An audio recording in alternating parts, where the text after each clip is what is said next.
Buenas tardes, que el Señor te bendiga. Bienvenidos a mi canal. Mi canal se llama Creativa Bíblica Jane. Mi nombre es Jane, para aquellos que no me conocen. Y en esta tarde les traigo un video que tiene que ver con el estudio de la historia del cristianismo. Aquí tengo mi supply, que son estos marcadores Monami, mi cuaderno de estudio y mi libro de Historia del Cristianismo por Justo L. González, y la página que estoy utilizando es Cristianismo e Historia, el capítulo 1, página 21. ¿Okay? Bueno, vamos a comenzar leyendo este libro que está muy interesante. Me encanta la historia, ¿no? Mire, fíjense que aquí dice: aconteció en aquellos días que se promulgó un edicto de parte de Augusto César que todo el mundo fuese empadronado. Esto está en Lucas 2:1. Vamos a ver qué dice este libro, ¿verdad? Porque me voy a acomodar aquí bien para deleitarme con este estudio, ¿verdad? Bueno, desde sus mismos orígenes, el Evangelio se injertó en la historia humana. De hecho, eso es el Evangelio: las buenas nuevas de que Jesucristo, Dios, se ha introducido en nuestra historia en pro de nuestra redención. Los autores bíblicos no dejan lugar a dudas acerca de esto. El Evangelio de San Lucas nos dice que el nacimiento de Jesús tuvo lugar en tiempo de Augusto César, y siendo Cirenio gobernador de Siria. Esto está en Lucas 2:2. Esto es historia. Poco antes, el mismo evangelista coloca su narración dentro del marco de la historia de Palestina, al decirnos que estos hechos sucedieron en los días de Herodes, rey de Judea. Lucas 1:5. El Evangelio de San Mateo se abre con una genealogía que enmarca a Jesús dentro de la historia y las esperanzas del pueblo de Israel. Y casi seguidamente nos dice también que Jesús nació en días del rey Herodes. Mateo 2:1. Marcos nos da menos detalles, pero no deja de señalar que su libro trata de lo que aconteció en aquellos días. Historia. Marcos 1:9. El Evangelio de San Juan quiere asegurarse de que no pensemos que todas estas narraciones tienen un interés meramente transitorio, y por ello comienza afirmando que el Verbo que fue hecho carne en medio de la historia humana.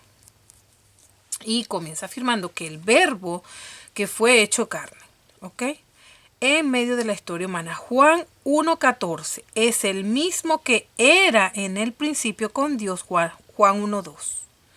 Pero después todo el resto de este evangelio se nos presenta a modo de narración de la vida de Jesús.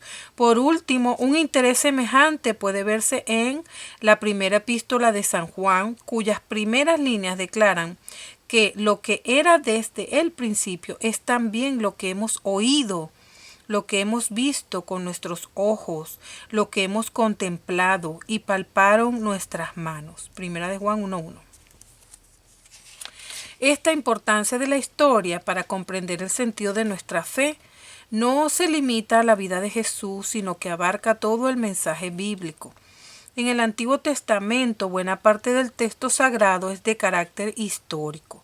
No solo los libros que generalmente llamamos históricos, sino también los libros de la ley. Por ejemplo, Génesis y Éxodo, y los profetas que narran una historia en la que Dios se ha revelado a su pueblo. Aparte de esa historia, es imposible conocer esa revelación.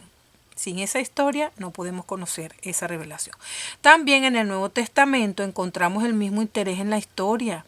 Lucas, después de completar su evangelio, siguió narrando la historia de la iglesia cristiana en el libro de Hechos. Esto no lo hizo Lucas por simple curiosidad anticuaria.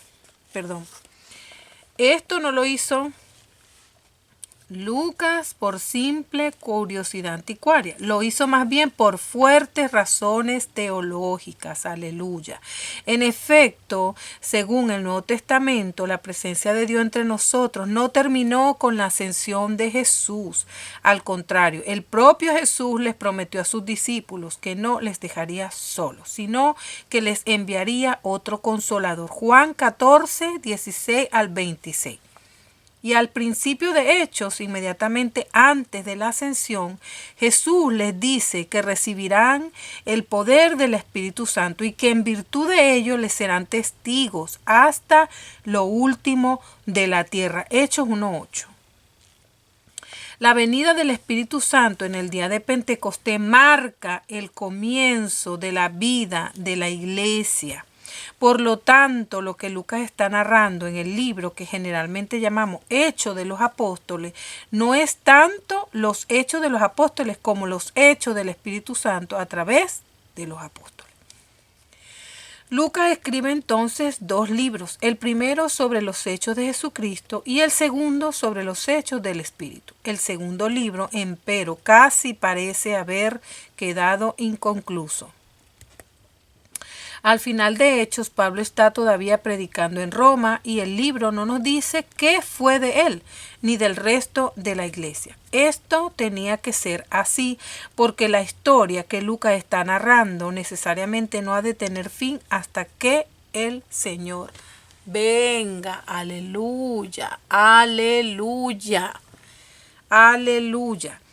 Naturalmente, esto no quiere decir que toda la historia de la iglesia tenga el mismo valor o la misma autoridad que el libro de Hechos. Al contrario, la iglesia siempre ha creído que el Nuevo Testamento y la Edad Apostólica tienen una autoridad única. Pero lo que antecede sí quiere decir que, desde el punto de vista de la fe, la historia de la iglesia o del cristianismo es mucho más que la historia de una institución o de un movimiento cualquiera. La historia del cristianismo es la historia de los hechos del Espíritu entre los hombres y las mujeres que nos han precedido en la fe. Aleluya. A veces en el curso de esta historia habrá momentos en los que nos será difícil ver la acción del Espíritu Santo. Habrá quienes utilizarán la fe de la iglesia para enriquecerse o para engrandecer su poderío personal. Otros habrá que se olvidarán del mandamiento de amor y perseguirán a sus enemigos como una hazaña indigna del nombre de Cristo. En algunos periodos nos parecerá que toda la iglesia ha abandonado por completo la fe bíblica y tendremos que preguntarnos hasta qué punto la iglesia puede verdaderamente llamarse cristiana. En tales momentos quizás nos convenga recordar 2 puntos importantes. El primero de estos puntos es que la historia que estamos narrando es la historia de los hechos del Espíritu Santo, ¿sí? Pero en la historia de esos hechos entre gentes pecadoras como nosotros. Esto puede verse ya en el Nuevo Testamento, donde Pedro, Pablo y los demás apóstoles se nos presentan a la vez como personas de fe y como miserables pecadores. Personas de fe y como miserables pecadores. Y si ese ejemplo no nos basta, no tenemos más que mirar a los santos de Corinto, a quienes Pablo dirige su primera epístola. El segundo punto que debemos recordar es que ha sido precisamente a través de esos pecadores y de esa iglesia, al parecer totalmente descarriada, que el Evangelio ha llegado hasta nosotros. Aún en medio de los siglos más oscuros de la vida de la iglesia, nunca faltaron cristianos que amaron, estudiaron, conservaron y copiaron las Escrituras y que de ese modo las hicieron llegar hasta nuestros días. Además, según iremos viendo en el curso de esta historia, nuestro propio modo de interpretar las Escrituras no deja de manifestar el impacto de esas generaciones anteriores. Una y otra vez a través de los siglos, el Espíritu Santo ha estado llamando al pueblo de Dios a nuevas aventuras de obediencia. Nosotros también somos parte de esa historia, de esos hechos del Espíritu. Aquí supuestamente se está viendo una estatua, una imagen, una imagen de Augusto César, que gobernaba el Imperio Romano cuando nació Jesús. Su verdadero nombre era Octavio, pero en el año 27 a.C. el Senado romano le confirió el título honorífico de Augusto, por el que lo reconoce la posteridad. Aquí tenemos una imagen más o menos que se puede ver cómo era él. Bueno, fíjense que yo he leído Cristianismo e Historia capítulo 1. A mí me encanta esto y lo estoy estudiando y lo voy a seguir estudiando. ¿Por qué? Por lo siguiente, la Biblia nos narra el origen de la iglesia de nuestro Señor Jesucristo. Cuando el Señor Jesucristo vino a la tierra, trajo con él su evangelio. Quiere decir que su evangelio es Él. Por lo tanto, si el evangelio de nuestro Señor, que está narrado en su palabra, que se escribió después de su ascenso, ¿verdad? Por medio de los apóstoles que Él dejó en la tierra, y luego esos mismos apóstoles lo vieron a Él ascender después de la resurrección, quedaron en la tierra con un mandamiento de Él: no se vayan de Jerusalén hasta que no sean investidos por el poder del Espíritu Santo. Esto significa, como lo está diciendo aquí este hermano, por eso es que yo escogí este libro me encanta, porque este es un libro, ¿verdad? Este es del editorial Unilit, y me gusta muchísimo porque el comentario que hacen aquí es exacto, es un comentario bíblico. Lo que él está hablando aquí está en la Biblia. El origen del evangelio está en Cristo,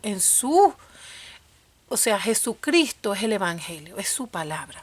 Él viene a la tierra, trae las buenas nuevas de salvación, muere por esas buenas nuevas de salvación para salvarnos a nosotros, ¿verdad? Porque a él lo crucificaron, ¿por qué? Por la verdad. ¿Cuál es la verdad? El evangelio. No hay otra verdad.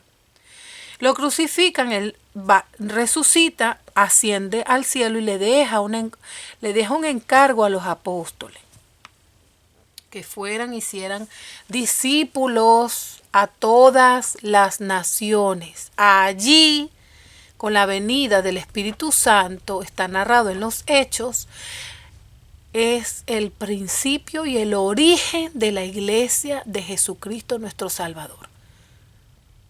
¿Dónde dice la Biblia que el origen de la iglesia está en Roma, con Pedro, allá en el Vaticano? Yo sé que esto, ¿verdad? Yo ¿por qué lo estudio? Porque yo quiero traer una razón lógica, ¿ok? Que uno analice lo que dice la palabra de Dios. No nos dejemos engañar simplemente por personas que no respetan a Dios. Yo no tengo nada en contra de los católicos, pero ellos no adoran. Esa iglesia no es de Jesucristo. Ellos tienen simplemente una imagen y ellos dicen que ese es Jesucristo, que está colgado en un Cristo, pero Jesucristo resucitó de entre los muertos. ¿Cómo está colgado el Señor colgado en una cruz? El Señor resucitó. El Señor está vivo. El Señor es Dios y nos dejó. Cuando Él se fue, no nos dejó desamparados. El Señor dejó el Espíritu Santo. El Espíritu Santo está en la tierra haciendo la obra del Señor a través de los hombres, nosotros, los que hemos creído en Él. Entonces, ¿cómo es posible que puedan decir que esa iglesia llena de imágenes, llenas de hombres que no se casan, cuando Dios, la primera institución fue el matrimonio sagrado? Y ellos dicen que no deben casarse porque así es la manera en que van a servirle a Dios. Bueno, yo no estoy peleando en contra de la Iglesia Católica ni nada de eso. Yo solamente estoy analizando la Biblia y lo que dice esta iglesia, que se toma el Evangelio de Cristo para ellos, que la Biblia la hicieron ellos, la escribieron ellos, por favor. La Biblia no tiene nada que ver con lo que ellos predican. Ellos predican idolatría y la Biblia no habla de idolatría. La Biblia no nos manda a nosotros a adorar ninguna imagen. La Biblia no nos manda a nosotros a hacer las cosas que ellos hacen. Entonces, ellos toman parte de la Biblia, sí, pero no son de la Biblia, porque si fueran de la Biblia no hicieran lo que hacen. Entonces yo lo digo ¿por qué? Para que no haya la confusión y el caos de pensar, pero ¿en dónde fue que comenzó la iglesia de Cristo? Hay tanta gente que ignora estas cosas y por ignorarlas es que se deja engañar. Pero el que ignora es porque no le interesa. Porque yo le voy a decir una cosa, cuando a usted le interesa algo, usted busca la manera de hacerlo, usted se sacrifica, si tiene que dejar de comer, de trabajar, de dormir, usted lo hace con tal de tener lo que a usted le interesa. Entonces, por eso es que en mi canal yo siempre voy a decir, la Biblia hay que leerla, no está allí solamente para que ay, el libro importante de Dios. No, como un amuleto. No, la Biblia hay que leerla e investigarla. Todo esto que está aquí está en la Biblia. Aquí están los versículos bíblicos que dicen, ¿verdad? Todo lo que este autor, Justo L. González, está hablando acerca de la Biblia. Entonces, aquí está hablando de la historia del cristianismo. La Iglesia Católica tiene su historia. La historia de ellos comienza en el año 300 en adelante. Y esta historia del cristianismo con los apóstoles tiene la iglesia de nuestro Salvador, de nuestro Señor Jesucristo. Su origen está en los judíos, no en los romanos. Por eso es que es tan necesario estudiar para aclarar. Y yo, de verdad, pues me alegro muchísimo de este estudio que yo estoy haciendo aquí, compartiendo con ustedes, mis amados hermanos y hermanas en el Señor, para que tengamos claro dónde está el origen de nuestra iglesia. También nuestra iglesia no es de 4 paredes, o sea, la iglesia del Señor Jesucristo no son las paredes, no son las paredes. La iglesia de nuestro Salvador es invisible. Es en ese espíritu que adora al Señor. Esa persona que adora al Señor en espíritu y en verdad. Un día, si es que yo no sé si pasa en mi tiempo o ya yo me he ido de esta tierra, no lo sé, pero un día va a suceder. Un día el Señor va a venir por su iglesia y esa es la iglesia que se va a llevar. Él no se va a llevar paredes, ni va a venir a ninguna iglesia de 4 paredes, ni va a entrar en la iglesia. Ah, porque esta es la iglesia verdadera. Ah, no, porque va a ir para la iglesia aquí. Ah, porque los hermanos que están orando allá. No, no se sabe qué fecha y tampoco la hora, si es de día o de noche. Pero la Biblia dice que el Señor va a venir y va a venir por esa iglesia, que es una iglesia que está en los corazones de aquellos que han creído en Él, de aquellos que hemos creído y que guardamos su santa y maravillosa palabra. Creemos su palabra, proclamamos su palabra, atesoramos en nuestros corazones su palabra, porque su palabra es Él mismo. Si amamos al Señor, tenemos que amar su palabra. Y el que no ame la palabra de Dios, pues simplemente no lo ama a Él, porque Él lo dijo. El que cree en mí, como dicen las Escrituras.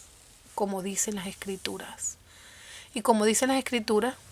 ¿Y cuáles son esas Escrituras? ¿Ah?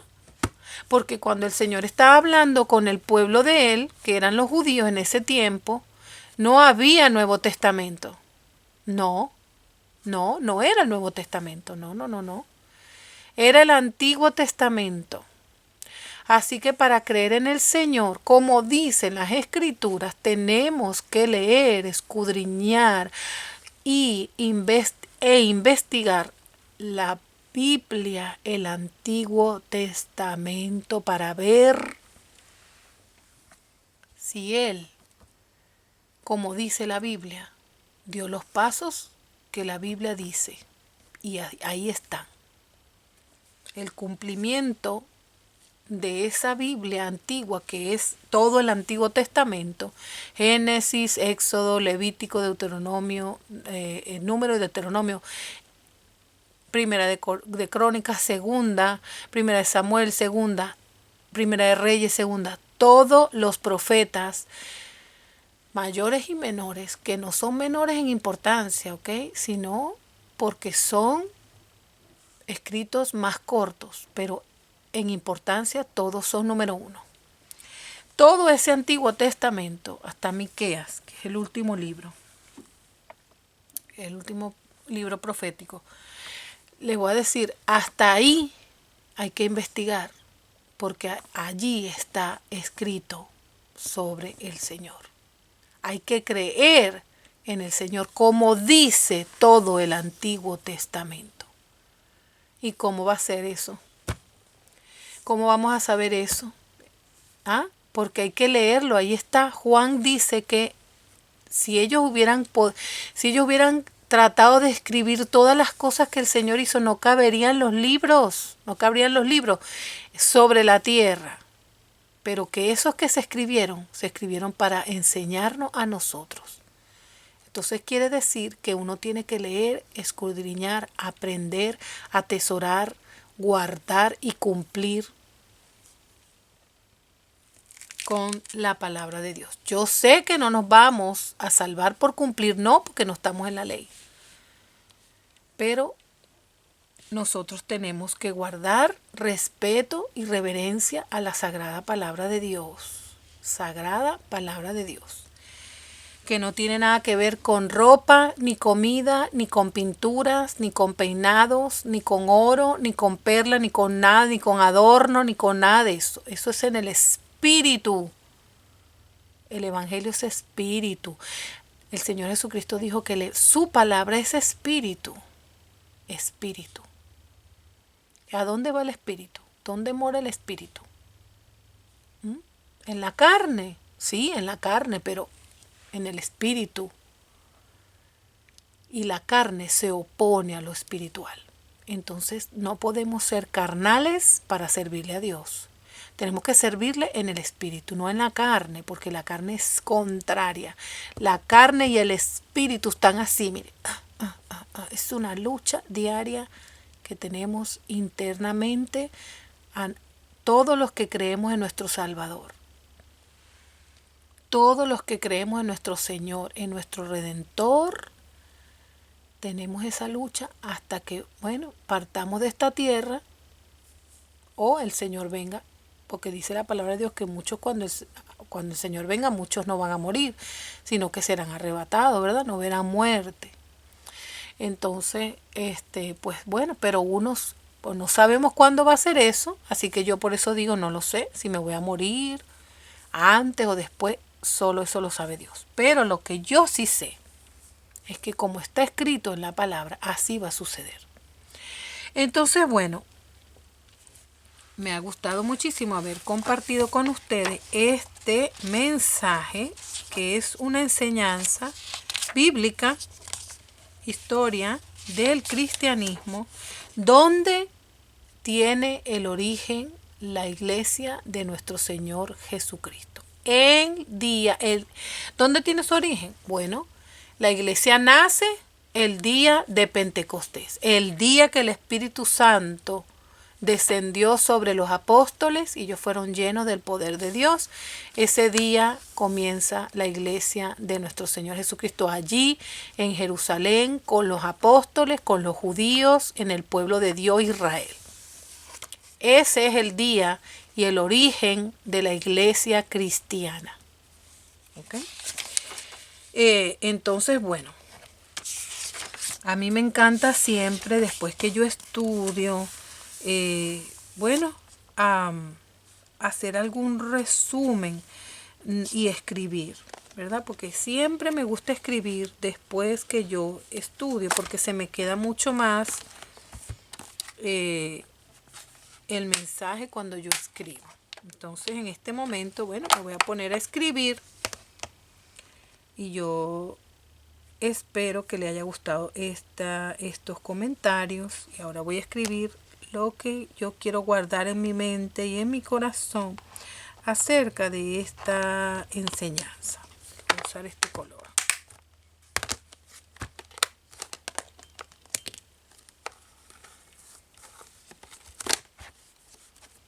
Esto es lo que me gusta a mí hacer.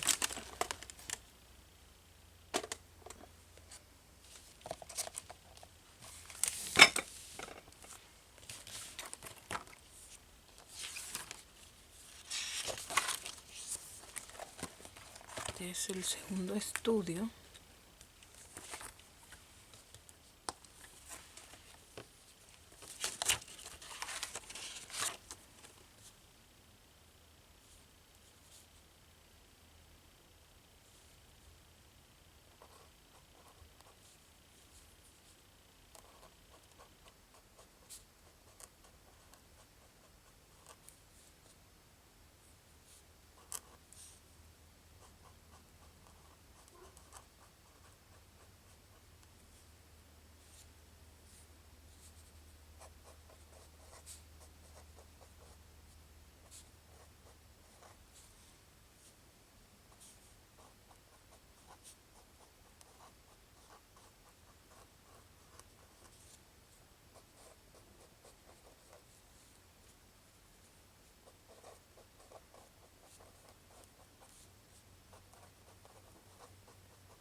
Ok.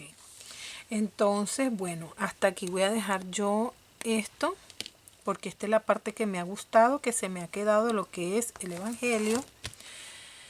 Y quiero hacer una oración de agradecimiento a mi Señor, porque yo estoy demasiado agradecida de mi Dios.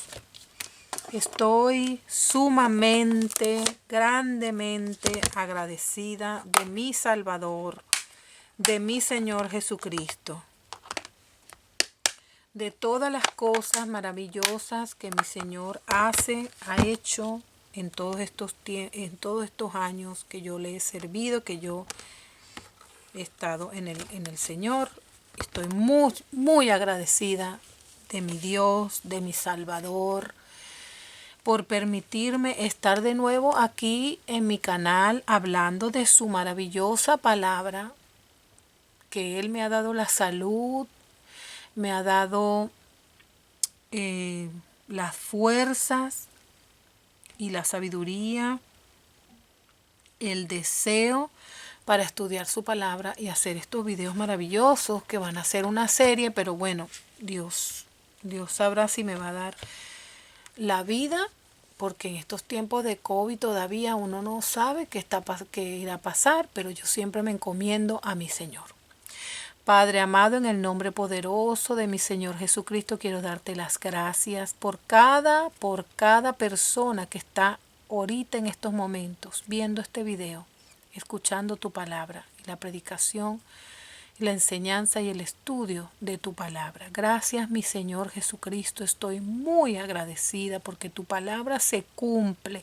Tu palabra está viva. Tu palabra es vida, es eficaz. Tu palabra es viva, es vida y es viva, como las aguas que fluyen, Señor, así como el río que corre. Gracias por esa vida que tú me das, Señor. Gracias, Señor Jesucristo, por darme la salvación, por estar conmigo en todo este tiempo, Señor, tiempos difíciles que yo he atravesado, pero que hoy estoy aquí sirviéndote. Y por eso, Padre, yo estoy tan agradecida por cada suscriptor, por cada hermano que ve los videos, por los hermanos que comentan, por los hermanos que comentan bien y por los hermanos que comentan mal. También estoy agradecida porque ellos se van a llevar una enseñanza de este canal. Yo me encomiendo a ti, Señor, en esta hora. Gracias, Padre, encomiendo este video a ti. Todo lo que hago, lo hago en tu nombre, mi Señor y Salvador Jesucristo. Gracias.